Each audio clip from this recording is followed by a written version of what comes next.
Everybody with a check ain't certified. If you look behind, he say you see a murder house. A lot of people that I beef, it wasn't worth my time. Got my What's up? What's going on? You already know when the high goes, my creatives. Another edition of Cut. You know what the Cut stand for? Culture, urban, technology, and sports. Now, you know what it is over here, my creatives. We are bringing the power players and the creators that are moving the culture forward. Nonetheless, to my left, to your right. Known this man for a long time. Like a little bit over a decade. It feel like that. I want to, maybe a little longer. Yeah, maybe a little longer. I've known him. He's been doing it behind the trenches. He does major work behind your major brands, government campaigns, and so forth. Dope filmmaker. And he's from Harlem, from Uptown. You know what I'm saying? He's been doing it. Look, he came real chic. I feel bad. I came here with my hoodie. Shout out to Elgara Gain, the sponsor. I'm wearing the sponsor's hoodie and everything like that, man. Nonetheless, I got my guy. I call him Shoes, but I'm calling him his real name. Shaun Shoemaker in the building, son. What's good, son? Shoes hey, in the building. What's up, bro? Ain't nothing quiet, man. Happy to be here, man. Happy holidays. Yes, happy holidays. And this is the season finale episode. Stop it. Yeah? You made the season finale. Oh, man. It's crazy. You're the closeout. Little old me. Hey, don't worry about it. Hey, never little old you, son. But nah, real talk, man. Like I said, man, as I let them know, man, you've been doing it behind the scenes for a very long time. First time I met you, I believe, in my memory, I felt it was shout out to Coach ITM, shout out to Ian. Battle of the Bluffs. Battle of the Bluffs. No, even before that, I think. Were you at I know he had an event at the bar. Cause I think when I had Dara up here. Oh, the world is my oyster. Yes. That's where I figured that's where I initially met you. And then we got even cooler at Battle of Us. Like that year was crazy. Yeah. Because in that house, them jokes was going off crazy. Man, that cottage was funky. Yo. That was at Martha's Vineyard. Martha's Vineyard. Yo, son. Word, that's a that fact. was lit, yo. Yeah. Like I'm trying to we was just having too much fun. So we was like, it was me, you, Euro, Solo. No, yeah, Solo, Euro. Shout out to Solo. Who else? Oz, my nigga. Oz's man was wild, son. The Carlton dude. Yo, Kane. Shout out to Kane. Yo. The Carlton dude, because everybody kept calling him Carlton. Yo, son. I forgot about that dude. Yo, he was wild. You should have had him coming. Nah. Yo, he was wilding on that trip, bro. Yo. Yeah, that was a good look, man. Nah, but overall, you know what I'm saying? My careers, I don't know if you remember throughout the times haircuts when I mentioned about stories of people that helped me out. This is the man who it was, during the time of the pandemic, man. Man, he threw me the most illest, Halo alley-oop. Oh, yeah. Yo, the conversation we had, he's like, yo, bro, I can't let you go out like that, son. Dad gave me his MacBook, bro. You know what I'm saying? Dad gave me his Mac, his desktop, son. Mac desktop, son. Man. And I was like, wait a minute. I was like, word, son? Man. Son. I seen you doing your thing, right. Man. I'm like, yo, every shooter, you know what I mean? For a content creator, right. You gotta have, you know what I mean, a stable notebook, Mac, you know what I mean? And I just had one, man. I was operating off of 2 desktops, so I had to, you know what I mean? You a no, good I brother. appreciate it. Yeah. So I man. appreciate that, man. All right, man, let's get right into it, man. Let's do it. So pretty much, like I said, mentioned about him, his background is cinematographer extraordinaire, creative director, animation wizard, and certified doer of magical things behind that lens, man. Yo, real talk, on a scale from 1 to 7, man, how many cups of coffee do you need, man? And how are you feeling today, son? I'm feeling good, man. I changed coffee and now I drink celery juice and cucumber juice. Wifey got me. Juice goes crazy. I'm not even gonna, I know I'll be doing my juicing too, but celery juice goes crazy. That's like the very last response I expected. Yeah, I'm on my Russell Simmons shit, man. Word, wifey got me on the tight ship, running the tight ship since I have a son now. Yes. You know what I mean? I try to keep blessings my energy on up. Thank you, man. You know, just put and blessings to the wifey as well. Absolutely. Shout out to Toots and Saint. You know, but yeah. You know, putting the right things in your body help you get the right things out. You know what I mean? Get the most out of your body. So I'm replacing coffee. I stopped burning down a little bit. You know what I mean? So I'm just trying to change my diet, change my what I put in my brain, what I put in my body, man. I'm on some positive shit, man. Nah, that's what's up. I mean, I get it, son. Because when it comes to what we do here, content creation, entertainment itself, you try to find the best routine or best eating routine per se, possible for you to really like focus and hone in and edit and film, schedule, focus on the schedule. Absolutely. Your life comes into play. You know what I'm saying? So yeah, definitely. I'm glad you touched on that. Let's get to the next thing right here. What do people assume about cinematographers that's hilariously untrue? Cinematographers that let me think about that, man, because there's a few stigmas out there. No, I mean, shit. Hey, let's get it. You know what I mean? Like we live by the seams of your pants type thing, you know what I mean, lifestyle. Right. When in all actuality, we always like learning, we always growing because the industry is forever changing. It's always, you know what I mean? So you got to stay on point. Just like today, my little downtime, I was sitting back just on University YouTube. I'm self-taught with this shit. I didn't go to college or to school for this. I started off a stockbroker. So I went from a financial background, to teaching myself all this. And it's just, I'm constantly learning. So, I would say that's probably the number one thing that I've seen, And as a cinematographer, man, like, people think you could do things for the love, and that's just not the case. Oh, hell no, this is a business. I'm a businessman. Yeah, this is a business. Like creators, we businessmen. They look at us like we fools, and we just go do whatever for, you know what I mean, for the love. And I can't do that. Yeah, we can't. Man. Yeah, well, long time ago, I can't do that. Yeah. I don't even think then. When I met you, I don't think it was for the love at that point. I think you definitely was raising your prices as you should. Yeah, man. I got cats from my old neighborhood in Harlem, Foster. I'm from Foster Project. Shout out to Foster. Yeah, you know what I mean? Cats want their music video shot, and I want to do it. I want to be there, I remember those conversations we would have. You feel what I'm saying? So I'm a long way from that, man. I got a whole family to feed, brother. I can't afford to do that anymore, so... No, but I'll say what's up, though. I do also thank you again, because I remember you put me onto the coloring game. How to color. I remember that shit. Like I remember we was at the studio when I was at Matt Neighbor Network. I brought you with me, and we was in there for like a good a couple of hours. Cause I know you had somewhere to go. You was showing me. You was like, "Yo, nah." Little tricks. You see the Williamsburg Bridge. I'm gonna show you how you bring you actually see, because I didn't even know Williamsburg Bridge had the letters Williamsburg Bridge in it until you did the coloring. I was like, oh, that's crazy. Oh, I was like, shoes is the freaking man, son. Yo, you got a memory like an elephant. Hey, listen, brother. Listen, comes to great people, good people, and just overall, just about times that were in my life that mattered. That's right. You know what I'm saying? Like full circle. Now I'm on your, you know what I mean, on your podcast, and you doing your thing, man. Yes. So I'm happy to be here, man. I'm happy that I was able to, just be somewhat of an aid, early in your career. So just, I can lend myself. Because even like I said back, as I said before when we started this episode, my creatives, you know what I'm saying? When Battle on the Bluffs, you know what I'm saying? That's where, we connected well, you know what I'm saying? Because you was shooting and I was media guy. I was still media, but I wasn't really shooting like that at that time. I was media guy. I was host, you know what I'm saying, on the mic, guy in front of the camera, trying it all out. Being whatever. But then, the conversations we would have, you know what I mean? I would ask you questions about we're filming and shit like that, the importance of it and shit. And we just had a great conversation. It was just great energy overall. And then this is just the fact that, I hate to go back to it, just the jokes that everybody was having in that motherfucking cottage probably still stinking. Yo, that shit was crazy, son. Yo, man. But that shit was a great experience. Shout out to ITM, yes, man. Yes. ITM, thing, for real, man. son. I'm happy he's still doing his thing, man. Yeah, man. That's here we go. Boom. What did your family think?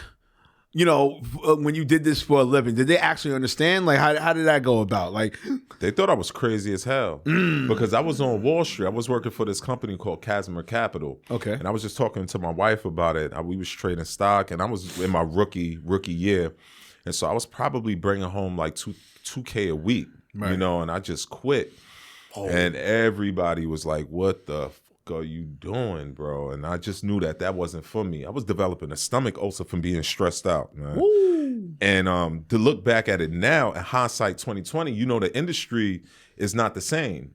If you have a chance to look at, you know, the NASDAQ and trading on the New York Stock Exchange floor, you know, look at videos from the late 90s, early 2000s, and look at the videos now. It's a totally different world. You don't see any traders, and the industry is quite different, especially now considering the AI is kicked in and, you know, algorithms they use in all these, you know, stat bending, you know, technologies. You don't need a broker. So now a company, whereas it was hired maybe 1,000 people, is down to like 90, you know? So the industry is changing. Maybe I was ahead of the curve. So I'm happy to be here in the creative position that I'm in, you know, and doing my thing. I mean, it's feeding my soul. And I work for the DOH. I work for two companies, one under the DOH, New York State Department of Health, and another, you know, a private advertising firm. And I'm doing good work with good people, you know, so it's super fulfilling. I get to work with these people that's, you know, talking about their diagnosis and, you know, sharing their stories.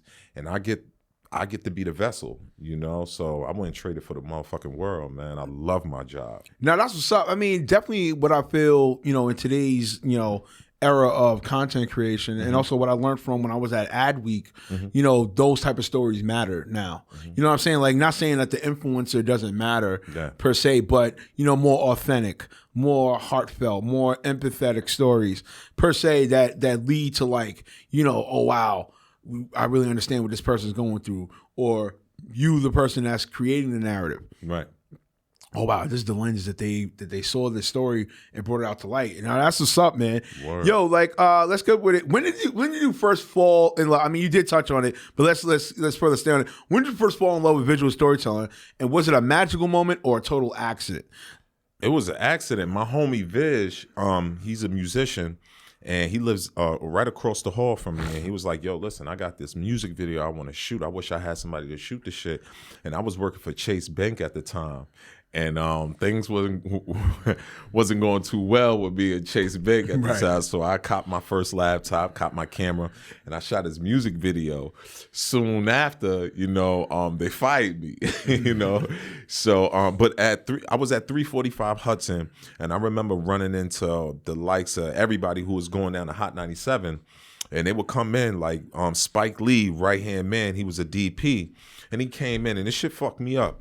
He was like, yo, I want to see what's up with my account, something going on.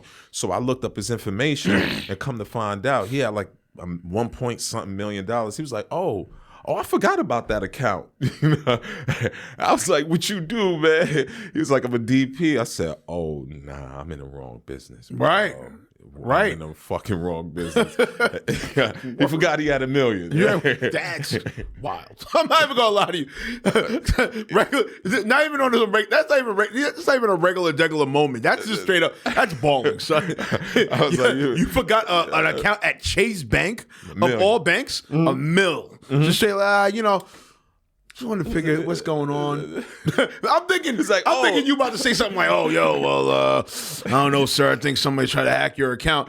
This guy forgot that he has $1 million in his bank. That's balling, son. I forget about I have a few $5 or $20 in my old pants pocket or some shit like that. That's the way he felt about that $1 million. That is wild. Yeah, so I was like, yo, my creatives, these stories be crazy here. Cuts. I forgot his name, but shout out to him, man. Keep up with your dough. Oh no, keep up. I mean, it sounds like he is keeping up. Yeah, shit, that's a fact. I wish I could forget or lose $1 million in a bank account, a major bank. Man, yeah, so I knew that I was in the wrong industry, and I had to find my passion. So that's what really got me interested in the film game. I was like, yeah, this is for me. What the hell is he doing? Maybe I could do the same thing. Word. All right, man. Off wax, you was checking out what the type of tools we had there. So here's we're gonna go with it. Yeah. What was your first camera like? Be honest. Did you treat it delicate, or did you immediately attempt dangerous experiments? Yo, what was going on, son? Oh yeah, that's crazy. You want to know something funny? I play hockey, right? Oh, that's what I forgot. Yes. That's right. I remember when you mentioned, I'm sorry I'm segueing back to Battle of the Bluffs. I remember you mentioned that at the house. Niggas, I had to look at you. I ain't gonna lie, I was low key like a little under the influences. But I was like, wait, say that again one more time. It's like, you do what, sir? He's like, yo, I play hockey, bro. I'm like, word? I was like, yeah, I think I said some dumb shit to you. Like, yo, you from Canada? Like, Yo, my nigga, I'm from Harlem. Right. I'm like, I'm just, that night, I was just looking at you. I was like, hold up. I was This nigga asked if I was from Canada. I was like, yo. I'm like, nigga, do I sound like I'm from Canada? I thought you was from Canada. I thought you was from Canada. So listen, to go back to it. Right. So I ain't have no, like the jib and all that shit to get the high shots and all that. So I had my hockey sticks. All right, so segue. I had this little program that I started. Me and my wife, we bought a few hockey sticks with the plastic ends, the wood stick with the plastic ends. They was cheap from like Modell's or some shit. So I had a few of them up in the crib.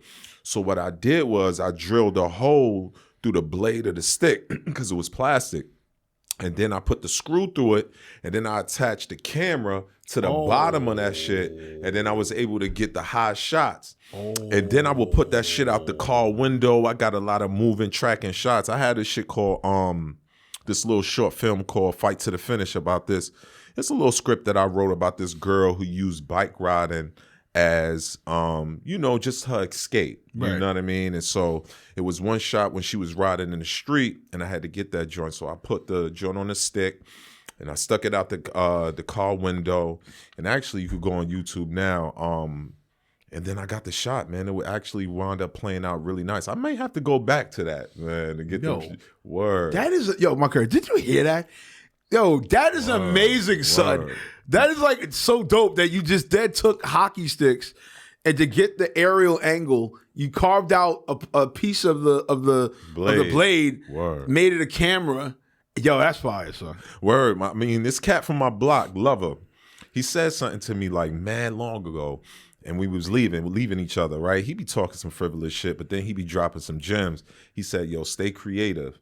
And that shit stayed with me my entire life. I'm like, nobody ever said stay creative. And now I pay that shit for, like, yo, stay creative. And people look at me like, oh, yeah, I like that. Mm-hmm. And that's what I'm doing. You got to stay creative right now. Right now, things is crazy. You got this orange cat in the office. Oh, man. You know what I mean? Taking away everybody's jobs. And you got to get, you know what I mean? Keep the ingenuity at its highest, man. Yeah, and us creatives, that's what we do. We make it happen whatever way we can. Understand, brother. They understand, brother. Like, yo, because, look, overall, man, like everything that we're going through in life is lifing at a high alarming rate. Absolutely. You know what I'm saying? And even for us as creatives, like how we do it is just like mind blowing. Even me, like besides I'm a creative, you know what I'm saying? I'm an entertainer, a content creator, and everything of that magnitude. Also, I'm in education. So, you know what I'm saying? I'm an educator. So it's like when people ask me, like I answer the question, but I don't really like be reflective and understand it till like this year. I started really like honing in and like really being reflect. I'm like, damn, bro. I'm like, yo, deepening that understanding. I'm like, shit. Like sometimes my nights end at like give or take maybe 11 o'clock. That's maybe late. 12. Right. You got to be up at 5. Right. So I be knowing. So it's like, and I'm still able to do that. Do my job, entertain the kids. You know what I'm saying? Do what I do as an educator. You got to pay the bills. And then, that too. And then come back to this industry. Man, you've been doing your thing for a long time. And having that schedule like you have, and then coming here and then, sharing the culture with the public. Man, it ain't no easy feat, brother. But we do appreciate you. I see you do your thing. Yeah, so no, you be hitting me, and I be appreciate you be hitting me, son. You be hitting me with the gems, or we'll have a conversation for a little bit or whatever. Word. You know what I'm saying? Funny times and shit like that, or whatever. Word. Or talk about the dumb shit nonsense that's going on in this industry and stuff like that. Man, so, can I address, man? Yeah, that's it. Yo, man, y'all support the creators, man.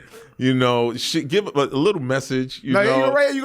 A little encouraging words. You know what I mean? That shit really do go a long way, man. And we feed off of that. That's That's our currency. You know what I mean? And let us know you watching. And let us know you rooting for us.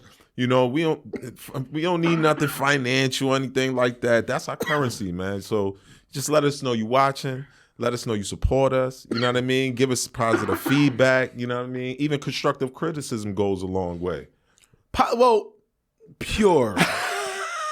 Let's keep it a buck. Because sometimes, no, I'm gonna go with it. I'm letting the Ruger spray on this one of my creators. Yes, I drank some water or whatever, but I'm gonna let the Ruger spray on this one. No. Because sometimes motherfuckers be kind of going out of bounds sometimes, and it's like, bro, you don't, bro, assist like, yo, you really don't do this.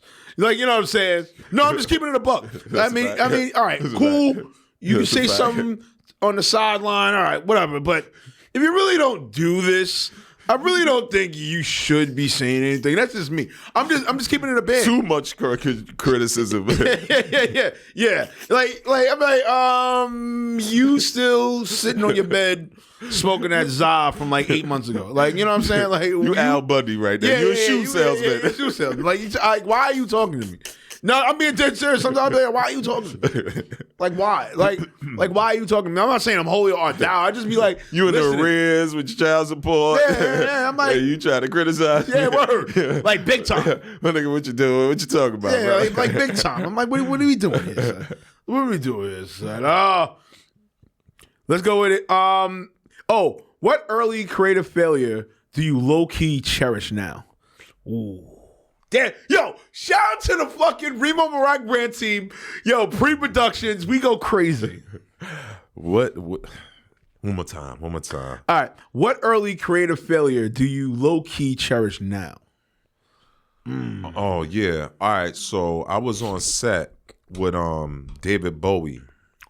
Yeah, fire. And this was his last music video, Valentine's Day. And so they had me, Melvinsky. She actually shot her and David Klinko. They shot a lot of shit for Beyonce and a few other people. But they had me come on as a PA, you know, just cleaning shit up, moving wires from here to there. And so I was so adequate. I was doing my thing on set, and they moved me up into helping the gaffer. That's the light person and shit. So I helped the gaffer out.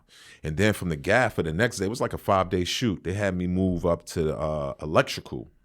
And so in electrical, I had the opportunity to speak with David Bowie. Wow. And so we was talking about, I didn't know the motherfucker had 2 different eye colors and shit like that. I'm that close to him. I didn't know his wife was black. But anyway, we rapping, and he was like, yo, listen, I got another set coming up, and unfortunately it didn't go that far. But he was like, I got another set, you know, hit my team up. I would like you to come on. And so when I got off the set behind, you know, the director's tent and all that, I got apprehended by Melvinsky. She told me not to speak with him, but I spoke to him anyway. And so I could have took the extra step and reached out to the team, but I didn't because I was just too fearful of ruining my name and reputation. And looking back, I didn't get any more work with her. I got like one more job with this chick after that. But I wish that I would have just said, fuck it, threw precaution into the wind and reached out to his team to get that extra work, man.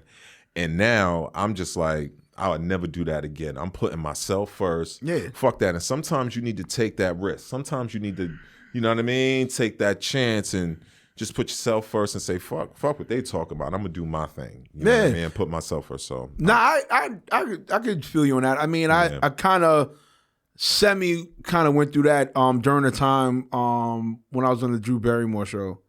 I fucks with her. There was like, because being at how long I've been doing this, you know what I'm saying? And, you know, you don't know how production is, right? Mm-hmm. So there was that moment like after we was done or whatever. And it's not nothing against the Drew Barrymore show. No, this is how they operate. Right. This is who they are. Right. You know, they're a major show. This is how they are.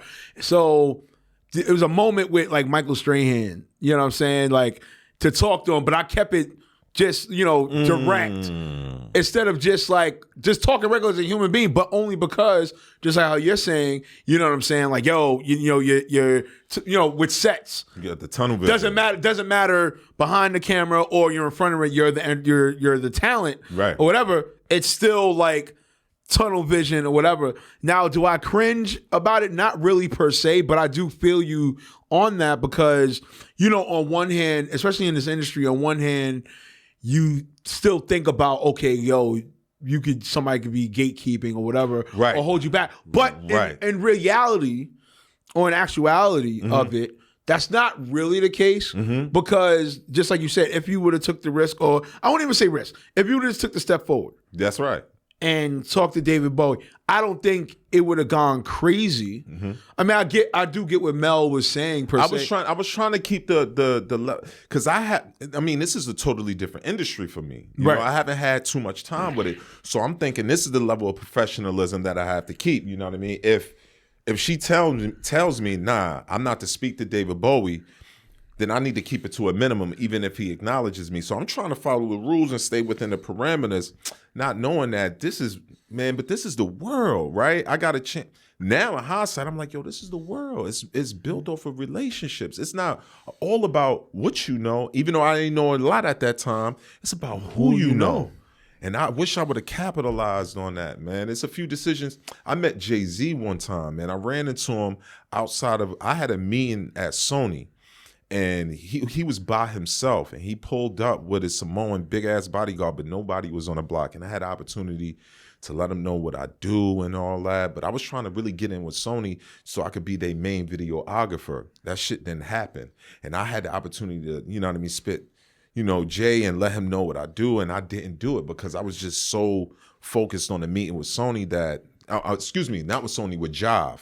With Job that it didn't play out with Job, man. I'm so fucking upset that I didn't take the opportunity. But now you throw me those same, those same situations and those same scenarios, and I'll approach them totally different. Don't miss your shot, man. Every shot you don't take, you miss. Now, do you feel with you that because you didn't feel at that time you were at the certain level that you're at now, did that play a part, or was it more so a matter of, routine, pretty much routine over matter?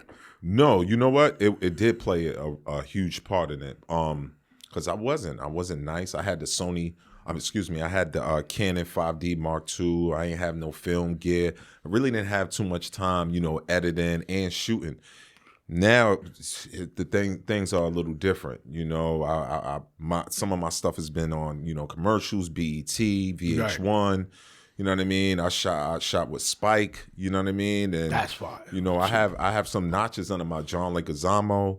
I have some huge notches under my belt, whereas my confidence is a little bit high. I'm more, secure in my, my craft, and looking back. Now, hell yeah, I take every shot. Every shot. Actually, I'm about to shoot my own film. I got a 100-page script that I've been sitting on for the last 10 years. So Poster Boy, my man, R.I.P. He just passed away, but he was going to be the lead actor. And so now I'm in talks with other, rappers and talent. Let me know what's up, son. Can I get an audition? Let me know what's up, son. I got you. You got to roll. All right, there we go. No question. Let me know what's up, son. No question. Let me know what's up, son. I got you. Word.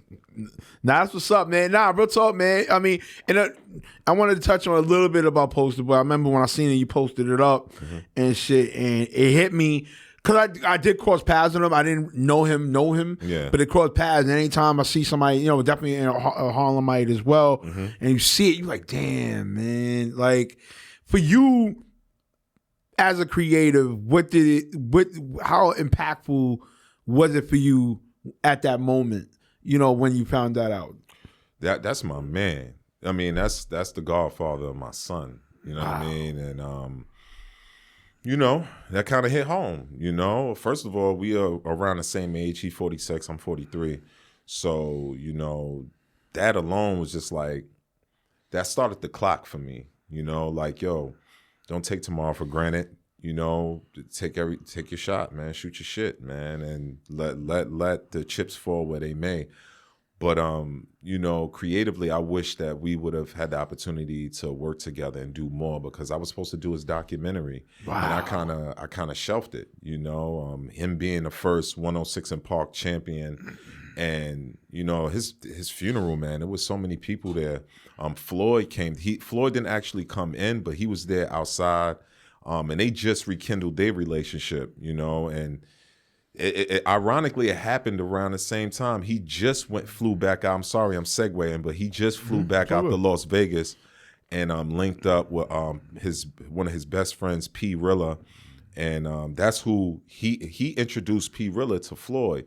And so after him and Floyd, Post and Floyd, you know, disconnected, P. Rilla kept on with Floyd, you know, and you see Rilla, you know, traveling everywhere with Floyd. They're going Bangkok, China, all types of tropical islands and shit. And so him and Poster just recently linked up, and they were supposed to start some huge project together that P was telling me about. And then a month later, he passed away, and he was going to loop me in, you know. And so, man, tomorrow's not guaranteed, man. So if it's anything that my man Post taught me, is like, yo, just really put your foot in it, throw precaution into the wind, and really take your shot, man. So yeah, that's up, man. Real talk, man. Definitely condolences to the family and friends. You know what I'm saying? Real talk. But definitely thank you for being transparent about that. Yeah. But let's really get back into it. You, as the shooter, you did talk about it, about when you first started, how you did the hockey stick with the shot, right? Yo, so what else was the craziest thing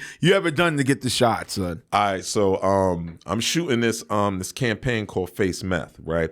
And they're talking about methamphetamines and, you know, how it's affecting the ballroom scene, right? In the LGBTQ community. And that shit is fucking people up left and right, you know? So I'm at one of these well-known clubs, and they had the smooth floor. So, you know, I'm scouting the location. I'm like, oh shit, I think it'd be a good idea for me to get some tracking shots on my rollerblades. So you go on my page, Instagram, Shaun Shoemaker, ST.SHOEMAKER. Right. Follow that man. Feel me? You'll see me. I'll post it again. I put it on my stories, but I'm skating around the models on my skates, getting some dope tracking shots. So I'll be, this shit, actually, it looks fucking phenomenal. So I'll be posting that on my page. Face Meth, check the campaign out. But it was wild. But the New York State Department of Health, they came through, they see me on my blades. And it was like, oh, this kid is wild, man. But yo, my man's shoes, son. You can't make this up, son. Can't make this up, son. Word. Yo, that's crazy. Yo, that's what's up, man. Word. Okay.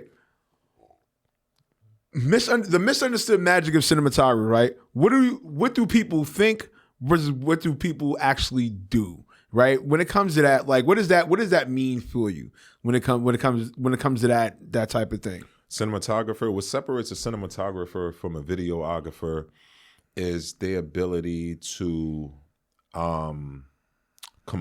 composition. They have a really good understanding of composition and how to tell a story. Lighting is key. You know how to utilize lighting. A position of a light can change the emotion totally, right? So a manipulation of light is life, right? And so I didn't understand that when I first started. I really didn't understand how light impacts, you know, mood, you know, and how to tell a story, and how camera angles, you know, make a character look, you know, inferior, you know, or on top of the world, you know. So it's really composition, lighting, and even down to the editing. I mean, as an editor, I go into, you know, my storytelling and my shot selection with that in mind, how I'm gonna edit it in post-production. And I believe right now, all cinematographers need to have an understanding of the editing process. Word. And I think they do, since we have all the tools available to us, whereas we're able to shoot, edit, and compose music. And, you know, the jack of all trades is becoming a norm, you know, for cinematographers and that understanding. Right. So I think that by far, knowing how to use your tools and knowing when to use certain tools to your advantage, that's what really makes a great cinematographer. I want to know from you, with AI, right? How much of it does it hinder away from a cinematographer's actual talent in this era, in your opinion? I think AI behind the camera I haven't, utilized AI too much. It's really in the back end with editing. Right. I utilize AI. So, I'm not gonna lie to you. I hate AI and when it touches film. Other than, removing certain things in post-production, signages on a wall or something like that. I think it's a great tool. I think you should look into it because it's changing the industry. I have this guy at my company that I work for, and I'm not gonna say his name. But, we'll call him Joe Schmo. This motherfucker use AI for everything. And the thing is, he uses it to a fault because it's good to help develop some ideas for you to see, okay, you will plug in some, and tell them, like, just say, for instance, I'm shooting a campaign for Cleveland, right? And I'll say, we need to reach this demographic. I want to utilize the landscape of the background. So create me an ad and, about Cleveland and geared towards this audience, and it'll create a few ads. But then he'll use that to submit it directly to clients, right? And there's a problem with that because you need to be able to recreate those ideas that AI gave you. So don't use it to be dependent upon it, but just to get the creative juices going. I love AI, but not to get the job done. It's not there yet. The images are pixelated. So you're not going to take that AI image and put it on a big ass billboard because it's not going to look right. Yeah, that's horrible. You know what I mean? So he's really leaning on it, and people are leaning on it too much, whereas it's doing all the work for them, and it's taken away from the creative, aspect of it, the human aspect of it. So I personally, I pick my spots where I use AI, but I really don't like using it too much. Yeah, I agree with you on that. I mean, for me, because with what I do as far as with the podcast clips and every that magnitude, that's when I kind of lean on AI. But as far as like, let's say if I do have a client, let's say if I do get a client and I film. Now, the only time I really lean on AI is, like I said, in post. As far as because production wise, I need to get it done. That's right. Now it helps you with speed. Right? When you need to get shit done quick. AI works. Right. Yeah. In that regard, yes. But then, just like you said, for the totality of the project, no. Because again, the humanity of it, is supremely lost. That should take away from. I mean, you might as well just put everything in and let that shit do the job for you. And I don't like the way it's going, and the way people are just really relying on it. The human aspect of it, you know what I mean? And error, the human error is appreciated now. Right. So AI is like too fucking polished and perfect. Nah, I don't. Yeah, it's supremely perfect. Yeah, to a point, like not even to say robotic. It's just too surreal. Yeah. Because even I'm not even gonna lie. There's times when, let's say, okay, if there's a certain edit I do, right, and a certain thing I want. Right? And I ain't gonna lie, I use CapCut sometimes, right? CapCut, I use other ones as well. Right. But there's times when I look at it, after I plugged everything I plugged in, the way I shot it, maybe minor tap on a color. If I don't like the color, maybe minor tap. Oh, that's another thing I use it for. So in post-production, I'll hit the AI so it could give me a base color correction. Right. But then I'll go in there and I'll do my color grade, right? To get the look that I'm actually trying to acquire. But go ahead, I'm sorry. No, it's all good. No, we're chopping it up. But in hindsight, you know what I'm saying? I'd be like, no, I'd be cringing. Because in my head, you know how we are when we film, we're already editing in our heads. Absolutely. So by the time we get to have to edit, we already know what to plug in, what got to go in what folder, how I want this to edit, where I want the music to go. My man talking like an editor. Now you know what I'm saying? So when I let AI do it, I be cringing. I'm like, no, that's too perfect. No, you cut at the wrong time. That's not what I want. That's not what I want the clip to do. And I get it, son. So that's the gift and the curse, bro. Right. When you under a tight deadline and schedule, you know what I mean? You could lean on it. But that AI shit, man, that shit ain't for every type of edit. It's not for every project. And you take it away from your own creative flow, and juices, so to speak. You know what I mean? Lean on that shit when you have to, when you in a crunch or in a bind. Or be very strategic with it, That part. Now that's what's up, son. All right, son. So listen, if cinematography had a blooper reel of your life, what scene plays first, son? That's crazy. Yo, the Remo Marac brand team. Yo, we go crazy on pre-production, son. Yo. We'll play first. So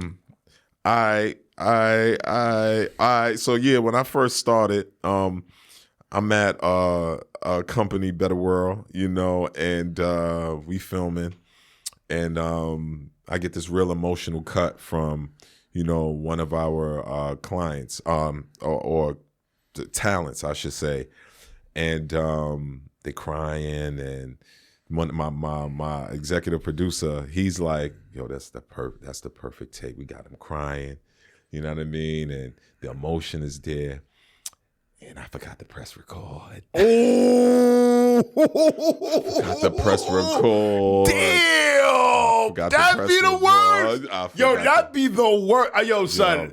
I forgot to press record. Yo, let me look into the camera. Yo, my creatives. You must know, as a shooter, yo, that be the F lighting, F the sound, F everything. When you get the perfect moment and everything goes smooth and well, red button. You didn't press the red button. I forgot of it. I'm like, yeah, we got to do that again. And they're like, do it again. What do you mean? The second take was nothing like the first one. Liquid gold, man. That shit was gone. That shit was gone. So, damn. You know what I mean? Like, and that has that's probably, that would be the first joint that played. Yeah, when it's, oh man. Because that did kind of happen to me. I think it was, I forgot where it was at. Remember, it was with Hip Hop Gamer, right? Yo, what's up with hip hop? Nah, shout out to Hip Hop Gamer. I just texted him the other day. I had wished him a happy belated birthday. His birthday had just passed. He's still doing his thing? Yeah, He was Hot 97? Yeah, he got his own time slot. Yeah, he got his own time slot. Shout out now he got his own time slot. He's doing his thing. Word. He's doing his thing. Nah, I remember, thank God the person was willing to like talk again. Okay. Because it was an ill talking point, but they still had shockingly and luckily, they still had the same energy on that take. I was like, whoo. That's perfect. And also too, I remember there was a time at PAX East. There was a year at PAX East. I thought, I almost left the camera for where we filmed. I almost left it at the I think it was like a deli spot or something we stopped at before we was getting back on the bus. Yo, I never ran so fast like Carl Lewis. The gun. I was like this. Big ass. Oh, you left it downtown. I left it. No, I left it, but you know what I'm saying? In Boston. So I forgot we stopped to get something to eat, and I remember I had like I had mad stuff because from filming and all that. So I was like, damn. I was like, oh shit. Moving too fast, man. Moving too fast. Got to slow down. That's our livelihood. And then we came back to New York. So He's a fool. Nah, yo. All right. What shot did you create that you couldn't even believed worked? I ain't gonna. I'll tell you one. After you say yours, I'll tell you mine. All right. Well, one shot that I'm. All right, it's two shots. So one, I flew a drone through a car. Through a car window. That's fine. Flew that. But then I almost took motherfucking eyes out. I will never do that again. No more drone shots through car windows, unless they first person drones, right? Which has like the protectors around the propellers. Yeah, this was well before that. I used the regular DJI and I tried to like fly the shit through the car window.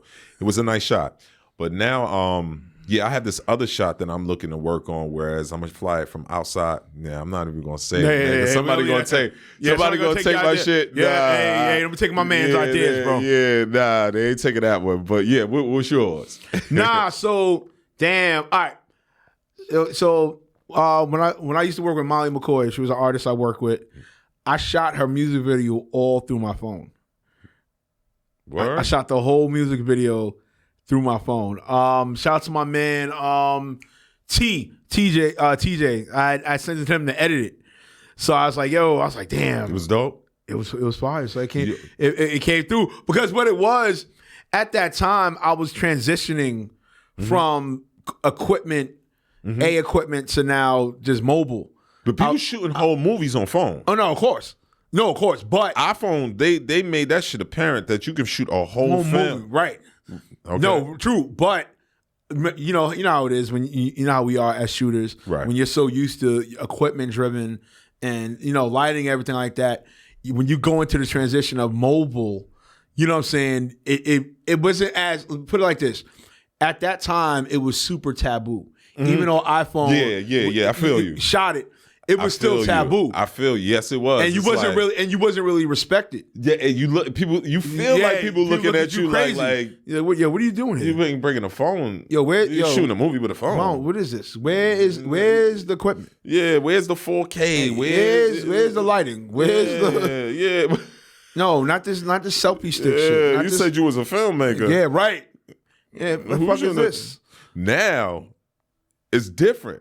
Now you could come to. I ain't gonna lie to you. A lot of my shit, believe it or not, you can. It was the iPhone. I'm dead serious. You could color grade the shit out of some iPhone footage. You really could do your thing. It's different now. Lighting is another thing, though. As long as you have the lighting, right? You know what I mean? Your lighting is right. And the thing is, when I say lighting, I don't necessarily mean you got to have all these lights like you have in a studio. You can use the sun, right? And shoot at different parts of the day. Whereas they're a little damn good, but you got to be real strategic, and it goes in the planning, and that's what I really didn't understand. You know what I mean? So yes, you could shoot on the phone, and there's a lot of creatives out there. If y'all are shooting on your phone and y'all first getting started, and y'all don't have all these big cameras and 4K cameras and thousands of dollars to spend on cameras, what I recommend is that you just pick up your phone, just like a photographer picks up his phone, and go out there and shoot a few scenes and see what the difference is. Go on YouTube, see what the pros are doing, because they preach it. I mean, really, the golden hour. Go out during the golden hour. That's dusk when the sun is going down, and get that content. Position your talent in different ways to fill the mood out. And the only way to do that is by practicing. Before you know it, man, you'll start picking up the subtle nuances and the aesthetics of filming. That's what a cinematographer is. Someone who has run the gambit of different scenarios and whatnot. And then you come equipped to the set, and before you know it, you could be able to spit that shit, Yeah, that's what's up. Woo! My creatives, we are talking shop today. No, bro, all right, let's get to it. Bars of Cap. You're not getting away from this. Bars of Cap, sir. It's the game that we play here on Cuts. Copy. We throw some scenarios at you. Bar, you agree to it. Cap, straight up cap, but you got to choose either or. It can't be on the fence. Copy. You ready? Yeah. All right, man. A cinematographer walks into a location and instantly knows which light is 2 degrees off. Bars of Cap. Cap. All right, why cap? Why cap? Why cap? Cap. Why cap? Cap. Why cap? I haven't met one that's able to do that. I work with some motherfuckers. I haven't met one that knows how to do that. Cap. Damn. All right. Creative director sends notes that are clear and helpful to a client. Bars or cap? Bars. All right. Why bars? It's the reality. You know what I mean? You know your shit. You know what I mean? You send the right. You know what I mean? Like it's a bar. It's a bar. All right, man. An e-learning animator exports a module that says SME. And the SME. Oh, sorry. E-learning animator exports a module, and the SME says, "Perfect, no changes." Bars or cap? Cap. No, never perfect on the first edit. Never. Totally cap. Fixing bad audio in Premiere with no plugins. Bars or cap? I don't know. I mean, as a former Premiere head, that's tough. That is a tough one. It depends on, all right, there's no in between, but I'm going to tell you this. It depends on how well the audio is captured. Right. Because sometimes, bar. All right. I feel because that's happened to me. Like I've done, I don't know how kind of Houdini acts on some horrible ass video with some horrible ass audio, but somehow, some way. Yeah. We magically. So I gotta go with Bar. Yeah, I gotta go with Bar. Premiere is the shit. I fucks with Premiere. I don't even need to send my shit to audition sometimes. You know what I mean? And put all the plugins on it. So that's a Bar. Yeah, that's a Bar. All right. Explaining a concept to execs and animators, and everybody gets it. Bar's a cap. It's always a. That's cap. It's always some devil's advocate. Hating dude, yo. Hating dude. I don't understand it. Yeah, word. What did you mean? Where is this going? Like it was like everybody, it'd be like 95% of the room is like agrees. Here comes the one Joe Schmo. Here comes the one Jabroni. Here comes the one Karen. Here comes some. You know what I'm saying? It's like yo, and not just any old Karen, not regular Karen, just a Karen. Just a fucking Karen. Just a fucking Karen. It could be a black Karen. It could be a white Karen. Asian Karen. Karen. It's like, you know what I'm saying? Just like it's coming around. Fucking Karen. It's just fucking up the flow. Look, we have a deadline. Okay, we got to get this rolling. Damn Karens, I can't stand their ass. Fucking pre-production, always in pre-production. There always got to be that one stickler. It's like, yo, bro, the client already dropped the deposit. We got to get this rolling.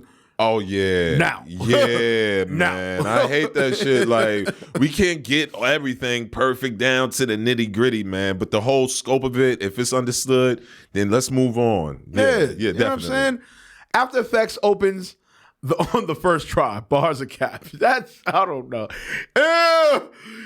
Cap. Yeah, it's cap. Yeah, because even you have to hit it twice. You have to hit the tab twice. Especially on the laptop. Cap.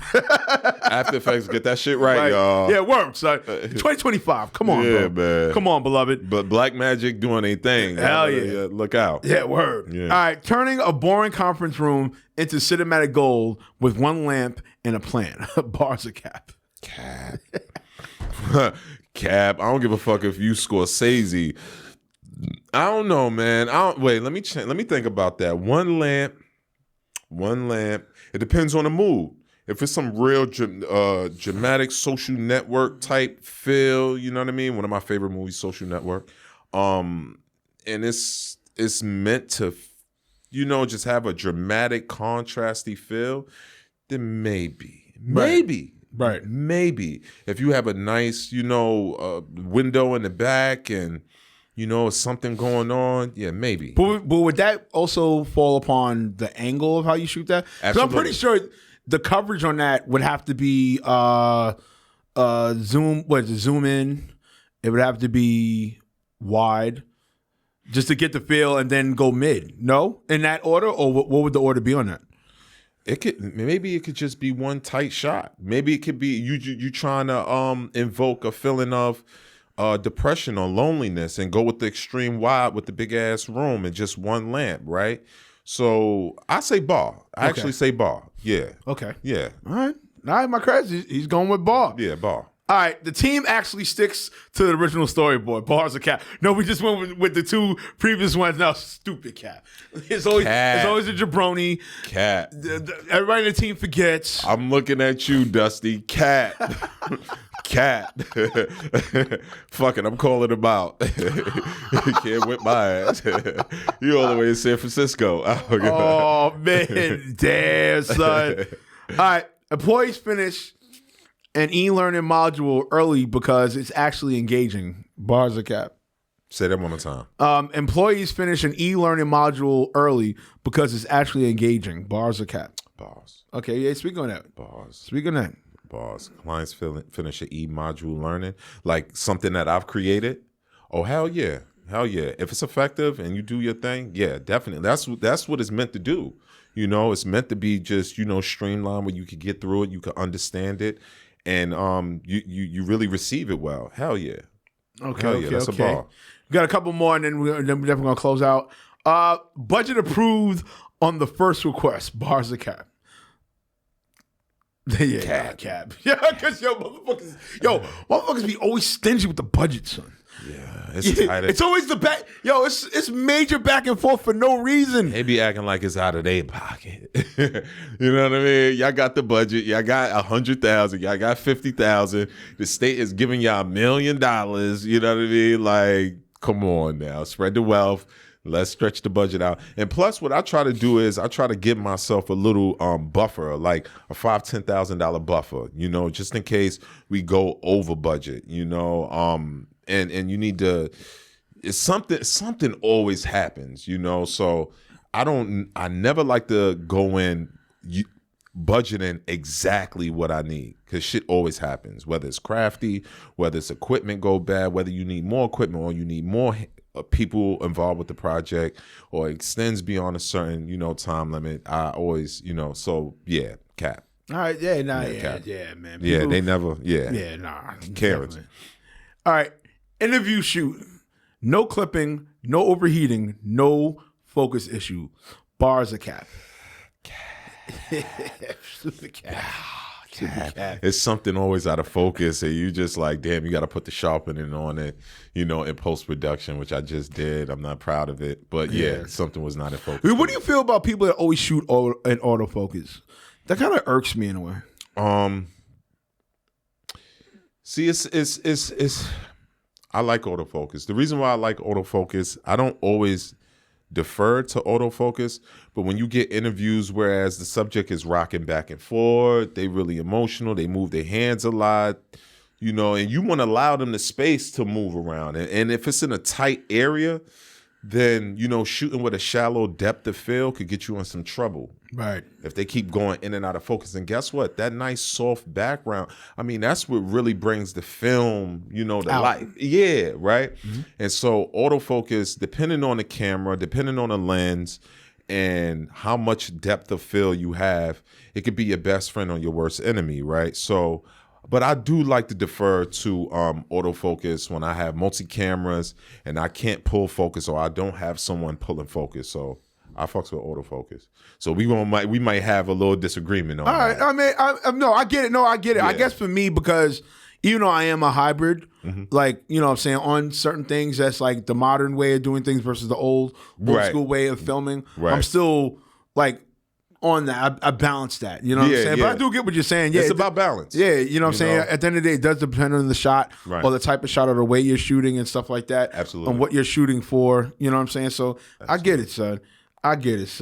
Finding the perfect royalty-free track in under 10 minutes. Bars a cap. The perfect royalty-free track? Yeah. In under 10 minutes. Bars a cap. Bars. Really? Bars. I don't know. That's tough. Because sometimes, let's say if you use licensed music, in a sense. Even though it's something that you... I would have said no. I would have said cap maybe a few months ago. Okay. But it's a streaming joint called Epidemic Sound. Okay. They got heat. Ooh. They got heat, bro. Fire. And what they do is they'll give you a whole track, but then you could break it down into little bitty pieces, like the drums or the violins or the horns or the snare. You can. And the thing I love about Epidemic Sound, for all you creatives, go on Epidemic Sound, check it out. It's not expensive. And like I said, you can strip everything and you can build the emotion, right? You ever notice in movies, just say for instance, the Pursuit of Happiness, my fucking favorite movie, Pursuit of Happiness. You will hear the song or Braveheart. They'll play the same rhythm of music, but in different ways with different instruments. So now you have the capabilities through, sites like Epidemic Sound, whereas you able to just build and just play the strings or just play the drums, at particular moments of your film or your project, and then you could play them all together at that pivotal, at that highlight moment where you want the audience to recognize, really pay attention to what's going on. So I say definitely bar. All right, now that's what's up, son. Word. All right, last one, and then we're closing out. Let's see.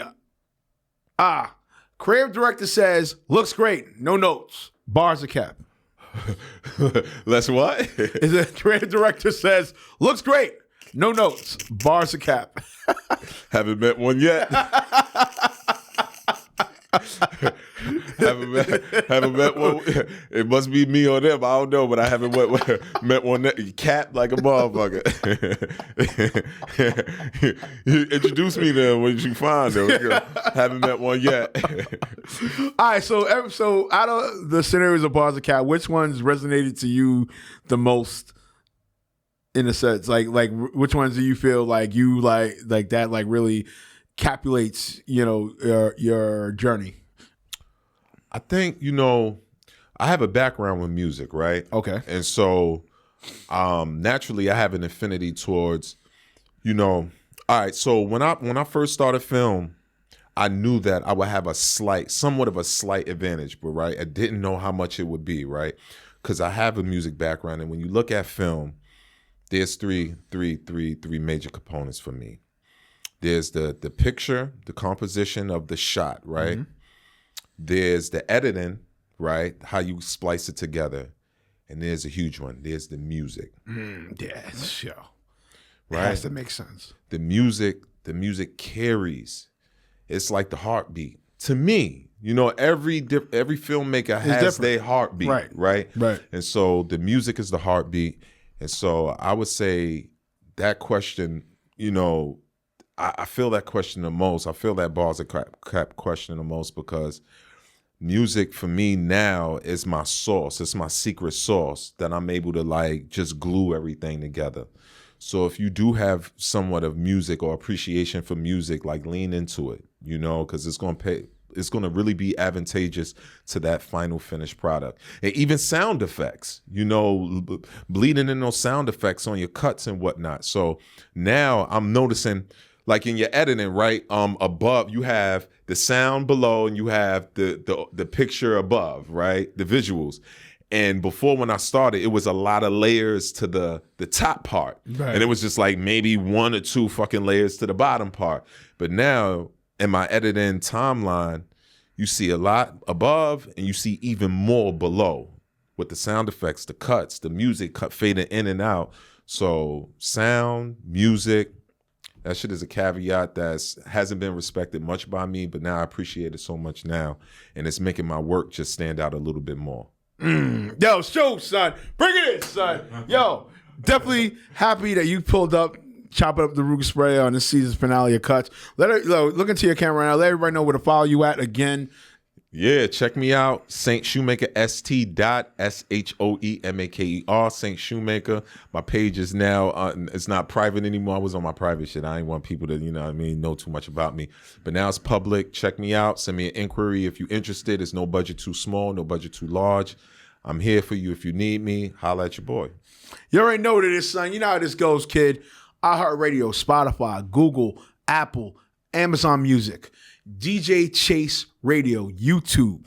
You know how this goes, kid. And shout outs to the Gotham Network. You know what I'm saying? As usual, peace and blessings to you all. This season has been amazing. I appreciate you. I appreciate the support. Nonetheless, we will be out for a hot minute. Probably won't be back until 2026. Nonetheless, man, happy holidays, Merry Christmas, and all that shebang. You know how this goes, kid. Hands over the eyes. 8 to 1, baby. It's the 2 up. Turn that 2 over. Ruger's up. You already know what it is. Cuts Podcast. Culture, urban technology, and sports. That's peace. Everybody with a check ain't certified. If you look behind, he says you see a murder eyes. A lot of people that I beef, it wasn't worth my time. Got my name in your mouth.